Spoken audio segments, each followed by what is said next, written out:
আমাদের দেশে 80% পাবলিক আছে যারা কিনা অনেক কোশ্চেন করতেছে এখন।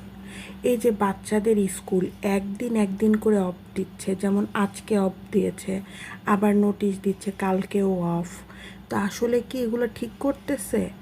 এই যে গরম, আমরা বড় মানুষ, আমরা নিজেরাই সহ্য করতে পারছি না এই গরমটা। এই গরমে যে কি হাল হচ্ছে মানে ভাষায় প্রকাশ করার মতো না। একটা সুস্থ মানুষও অসুস্থ হয়ে যাচ্ছে। ঠিকমতো স্যালাইন পানি, ঠিকমতো পানি, কোনো কিছুই যদি আমরা পান না করি তাহলে মানে সব কিছুই অসাধ্যকর হয়ে যাচ্ছে। তারপরেও পাবলিক এসে বলবে এই টাইমে স্কুল কলেজ খোলা রাখা ভালো। আবার কিছু পাবলিক এসে বলবে কেন খুলে রাখছে, কেন বাচ্চাদের পেরেশানি হচ্ছে, কেন বাচ্চাদেরকে এত পেরেশানির মধ্যে আমরা ফেলে দিচ্ছি।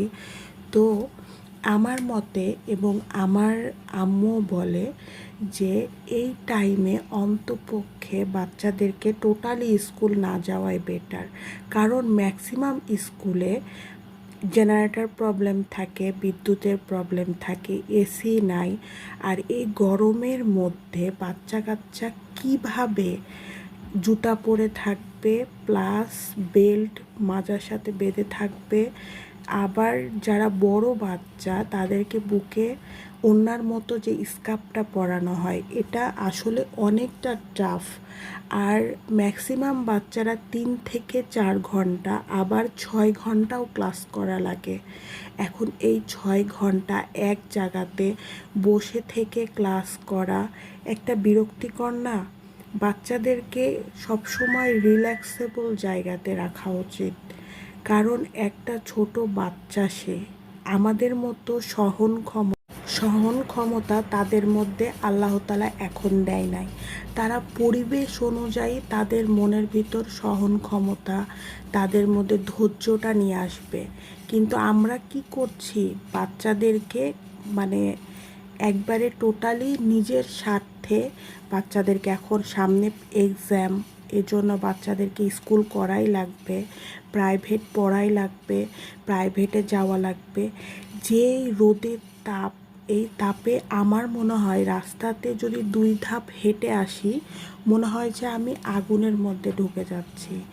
আর এই আগুনের মধ্যে ঢুকেও আমার কি উচিত যে আমার বাচ্চাকে আমি স্কুলে এখন পাঠাবই? এরকম মন মানসিকতার বাবা মাদের একটু হলেও বোঝা উচিত, ন্যূনতম তাদেরকে একটু হলেও বোঝা উচিত যে তার বাচ্চা এখন ছোট। আর ম্যাক্সিমাম স্কুল কলেজের যারা হায়ার অথরিটি আছেন তাদেরকে রিকোয়েস্ট করব যে অন্তপক্ষে বাচ্চাদেরকে অনলাইন ক্লাস এখন নেন। আর কোচিং সেন্টার প্রাইভেট এগুলোকেও মনে করব যে এখন অফ করে দিক। কারণ একটা বাচ্চার কি পরিমাণ এই গরমের মধ্যে মানে ছুটাছুটি করা কি কষ্টকর, এটা একমাত্র বাচ্চাই বলতে পারবে যে তার কষ্টটা কেমন। আর আমরা যারা বাবা মা আছি অন্তপক্ষে একটু হলেও বোঝার চেষ্টা করব যে তাদের ভেতরের প্রবলেমটা। তো অনুরোধ করব সবাইকে যে এই সময় একদিন একদিন করে ছুটি না দিয়ে আপনারা একটা ছুটিকে প্রপার টাইমের জন্য অফ দিয়ে দেন। কারণ সে তো বাচ্চা, তার মেন্টালিটিতে একটা প্রভাব